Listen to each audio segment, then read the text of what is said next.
Hey hello welcome back to my channel. Corona പോലുള്ള മാരകമായ അസുഖങ്ങളെ നമ്മൾ നേരിട്ട് കൊണ്ടിരിക്കുന്ന ഈ സമയത്ത് വ്യക്തി ശുചിത്വത്തിനാണ് നമ്മൾ ഇമ്പോർട്ടൻസ് നൽകേണ്ടത്.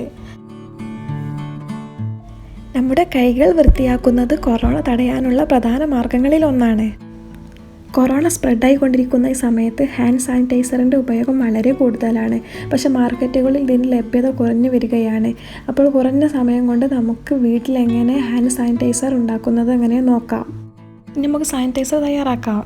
ഞാനിവിടെ 70% ഐസോപ്രോപ്പൈൽ ആൽക്കഹോളാണ് ഉപയോഗിച്ചത്. പക്ഷേ WHO റെക്കമെൻഡ് ചെയ്യുന്നത് 99.8% ഐസോപ്രോപ്പൈൽ ആൽക്കഹോളാണ്.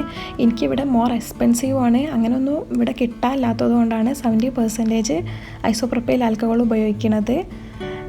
ആൽക്കഹോളിൻ്റെ കോൺസെൻട്രേഷന് എബോവ് 60% ആണെങ്കിൽ 70% ഐസോപ്രോപ്പൈൽ ആൽക്കഹോളിനോട് തന്നെ നല്ല എഫക്റ്റീവായിട്ടുള്ള സാനിറ്റൈസർ നമുക്ക് ഉണ്ടാക്കാം. ഇനി അടുത്തത് കറ്റാർവാഴയാണ്. നമ്മുടെ കൈ സ്മൂത്താക്കാനോ നമ്മുടെ ചർമ്മം വരണ്ടു പോകുന്നത് തടയുന്ന ഒരു മോയ്സ്ചറൈസിങ് ഏജൻറ്റാണ് കറ്റാർവാഴ. ഇനി ഒരു എക്സ്ട്രാ മോയ്സ്ചറൈസിങ് എഫക്റ്റ് കിട്ടാൻ വേണ്ടി ഗ്ലിസറിൻ ഉപയോഗിക്കാം. ഇത് ആൽക്കഹോൾ നമ്മളെ കയ്യിൽ ഡ്രൈ ആവാതെക്കാൻ ഹെൽപ്പ് ചെയ്യും. പ്രിസർവേറ്റീവായിട്ട് ഉപയോഗിക്കുന്നത് വൈറ്റമിൻ ഇ ക്യാപ്സ്യൂളാണ്. ഇനി നമുക്ക് അലോവേര ജെല്ല് ഉണ്ടാക്കാം. അപ്പോൾ അധികം ആൾക്കാരുടെ വീട്ടിലും അലോവേര ഉണ്ടാവാൻ സാധ്യതയുണ്ട്, ഇല്ലെങ്കിൽ നമുക്ക് കടയിൽ നിന്ന് വാങ്ങിക്കാൻ കിട്ടും. ഇനി ഇതിൻ്റെ നടുക്കുള്ള ഈ ഭാഗം എടുത്തിട്ട് ഒരു പാത്രത്തിലേക്ക് ഇട്ട് കൊടുക്കുക. അതിന് നല്ല പോലെ പേസ്റ്റ് ആക്കിയിട്ട് അത് ലിക്വിഡ് ഫോമിലേക്ക് മാറ്റിയെടുക്കാം.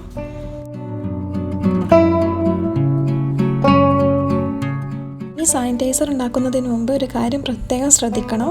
നമ്മൾ ഉപയോഗിക്കുന്ന ഉപകരണങ്ങൾ ശരിയായി വൃത്തിയുള്ളതാണെന്ന് ഉറപ്പാക്കണം. അപ്പോൾ അതിന് വേണ്ടി ആദ്യം തന്നെ നമ്മൾ പാത്രവും ടീസ്പൂൺ, പിന്നെ അവസാനമായി നമ്മൾ സാനിറ്റൈസർ ഫില്ല് ചെയ്യുന്ന ബോട്ടിലും നല്ല പോലെ ഐസോപ്രോപ്പൈൽ ആൽക്കഹോൾ ഉപയോഗിച്ച് ഡിസിൻഫെക്റ്റ് ചെയ്യണം.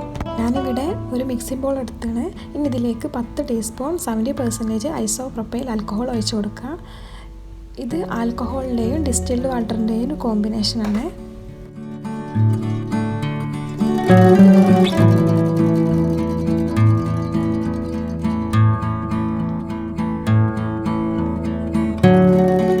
ഇനി നമുക്ക് 3 ടീസ്പൂൺ അലോവേര ജെല്ല് ഇട്ട് കൊടുക്കാം.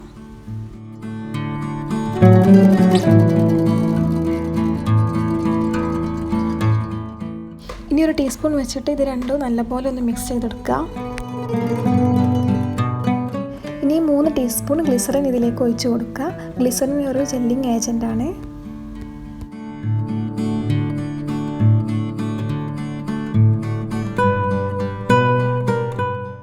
ഇനി അവസാനമായി ഇതിലേക്ക് വൈറ്റമിൻ ഇ ക്യാപ്സ്യൂളാണ് ചേർക്കേണ്ടത്. ഞാനിവിടെ 3 വൈറ്റമിൻ ഇ ക്യാപ്സ്യൂളാണ് ചേർത്തത്. അത് വൈറ്റമിൻ ഇ ക്യാപ്സ്യൂള് ജസ്റ്റ് ഒന്ന് കട്ട് ചെയ്തിട്ട് അതിൻ്റെ ഉള്ളിലെ വൈറ്റമിൻ ഇ ഓയിൽ ഇതിലേക്ക് ആഡ് ചെയ്യാം.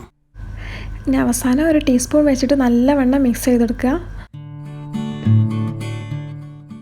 മിക്സിങ് കഴിഞ്ഞതിന് ശേഷം ഇതുപോലുള്ള ഡ്രൈ ആയ കണ്ടെയ്നറിലേക്ക് നമുക്ക് സാനിറ്റൈസർ മാറ്റിയെടുക്കാം. ഇനി സാനിറ്റൈസർ ഉപയോഗിക്കുന്നതിന് മുമ്പ് ബോട്ടിൽ നല്ലപോലെ ഷെയ്ക്ക് ചെയ്യുക. ഷെയ്ക്ക് ചെയ്തതിന് ശേഷം മാത്രമേ ഉപയോഗിക്കാൻ പാടുള്ളൂ. രോഗബാധ ഉണ്ടെന്ന് സംശയിക്കുന്നവരും രോഗികളുമായി സമ്പർക്കം പുലർത്തുന്നവരും വൃത്തിഹീനമായ അന്തരീക്ഷത്തിൽ നിൽക്കുന്നവരും പൊതുജനങ്ങളുമായി കൂടുതൽ സമ്പർക്കം പുലർത്തുന്നവരും സാനിറ്റൈസർ ഉപയോഗിച്ച് കൈ വൃത്തിയായി കഴുകണം. മിനിമം ഒരു 20 സെക്കൻഡെങ്കിലും കൈ നല്ലപോലെ റബ്ബ് ചെയ്യണം. അപ്പോൾ എല്ലാവരും ഒത്തൊരുമിച്ച് നിന്ന് കൊറോണക്കെതിരെ നമുക്ക് പോരാടാം. അപ്പോൾ എൻ്റെ വീഡിയോ ഇഷ്ടമാണെങ്കിൽ ലൈക്ക് ചെയ്യാനും സബ്സ്ക്രൈബ് ചെയ്യാനും കമൻറ്റ് ചെയ്യാനും മറക്കരുത്. Thank you for watching.